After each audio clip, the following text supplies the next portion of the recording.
Michael, the fact of the matter is I got several calls after Richard Hoagland's Pasadena conference. Right. And every one of them said there was a man in black there during the whole thing, and that he was sporadically making cell phone calls. Right. He was, well, the story simply is, I saw him at the door occasionally watching while I was lecturing. He was extremely conspicuous. I mean, he wasn't inconspicuous at all. There was no doubt this man's presence filled the entire place. He was dressed completely in black. I mean, black tie, black suit, black shoes, immaculately dressed, groomed to the tilt, not a stitch of clothing out of place. When I finished, now the conference went on till 3 o'clock. It was an incredible conference. It went from 7:30 till 3. I'd say 75% of the people stayed right to the very end. And when we finished, I went outside, and he was pacing up and down on the balcony. And as soon as he saw me, he went straight towards me and simply said, "I want to talk to you now." I brushed him off at first. I pretended I had some other stuff. I didn't know who the guy was. I just got this really uneasy. You meet someone sometimes, and you just get the creeps. This guy creeped me out to the max, to use some Aussie slang, then he finally caught me again when I was packing up, and he said to me, "Mr. Oates, I'd like you to step out on the balcony. I've got a few things I'd like to say to you." And I'm going, "Yeah, right. Sure. I'm going to step out on the balcony with you, And so I didn't. He asked me 2 or 3 times. I wouldn't go outside, and finally he pulled me off into a corner, and just simply said, "My employer is very interested in your work, and we will be in contact with you shortly." Then, what was Richard showing? What was the last gotcha photograph that Richard showed to the audience? Well, the thing that really hit home and really got this man nervous was he showed a plaque that was on the lander, and simply the plaque was that of a skull. There was a symbol of a white skull attached to the lander, and Richard simply says that that is representative of the whole mission up there. They had a lad there present a very convincing paper about some of the occult involvement in the whole Mars mission, claiming that they're on a spiritual mission, and it's run by people. Gee whiz, I can't really describe it too well. I think the report's on Richard's website about connections back to Aleister Crowley, and there's a spiritual mission, and that is representative by the skull symbol that was on the spacecraft. All right, and at that point, the man in black made a call and said, "We have a very serious situation here." And I want to play you a reversal, the white man's skull. You remember that reversal I played? Go ahead and play it, yeah. On the L. I want to play this again, and I was absolutely stunned, totally stunned by the correlations of what Richard was saying and what I was finding in the reversals, and we came to our conclusions totally independently. And so here's this reversal. And then set even greater land distance rover records on Mars by going a full 6 meters in autonomous fashion, as will be described later, over to this region behind these 2 rocks named Calvin and Hobbes. That's the forwards, and the reversal is, actually there's 2 reversals. First one says, "Reveal the dark city." Reveal the dark city.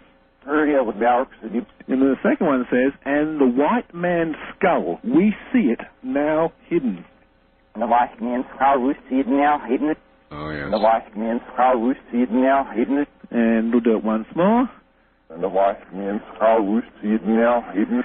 And you can go to Richard's website at www.enterprisemission.com, and you can actually see the plaque on the side of the lander that has what I think is a very clear picture of a white man's skull. Very chilling, and it was that actual image that Richard showed, and I think I played the reversal at the same time, that sent this guy into a severe panic. He was really quite panicked and quite scared. Well, not scared, but very concerned. All right. And I don't know what to say. Well, there is the story of the man in black in Pasadena. That's what happened.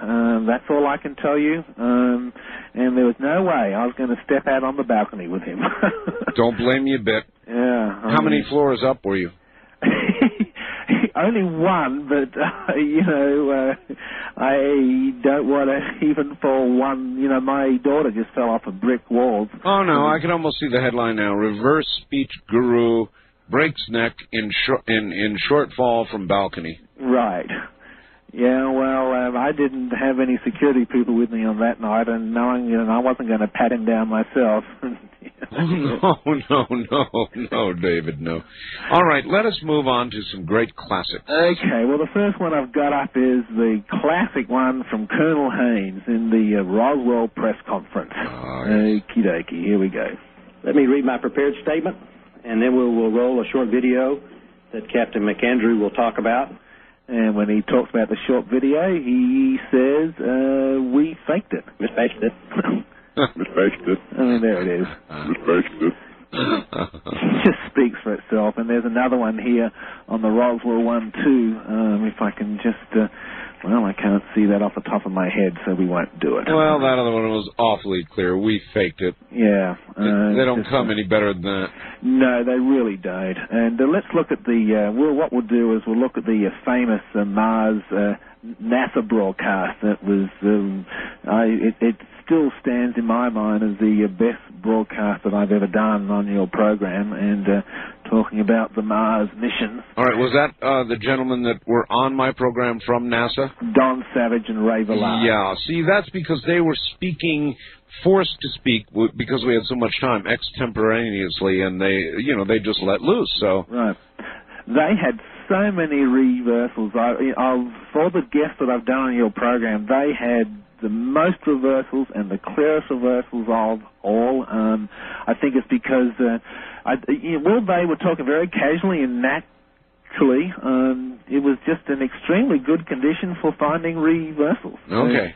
And this is the first one. This is on Ray Villard, and he's talking about some of the research projects they want to pursue and how they go about choosing those projects. The selection on who gets to use Hubble is made by committees, peer-reviewed committees of other astronomers who come to Baltimore, meet at the Institute. They sort through the proposals, make their recommendations to our director, and simply what's locked up with their starship, this needs to be known. Note, he's asking a question.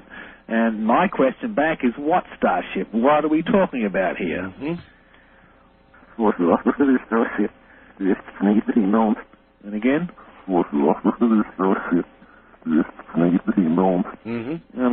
Just a very clear reversal. Very clear, yes. It speaks for itself, I do think.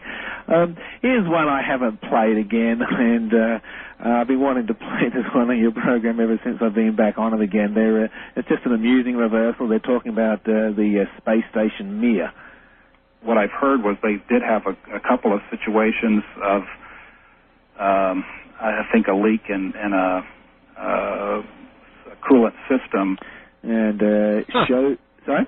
I was just laughing at it. Oh, yeah. The Mir is, I keep calling it an experiment in mortal terror. Oh, really? Yes. And the reversal says, shows this old bucket. The shell was the full bucket. The shell was the full bucket. The shell was the full bucket. They're presently trying to make up their mind whether they're going to risk another American on Mir or not, and there is no decision as of yet. Right. I think the guy's name is David Wolf. He's the astronaut who wants to go back up there again. Well, the astronauts, I understand they always want to go. Yes, gotta go to space. Oh, yes, I'll go. But I think that his safety needs to be considered aside of his heroic interest in going. Anyway. Right. Okay, we'll just do a couple more on here. This is about the face on Mars. I've played this one on your program many times, but let's do it again. shortly after it got there, when the mapping began that year, Viking Orbiter 1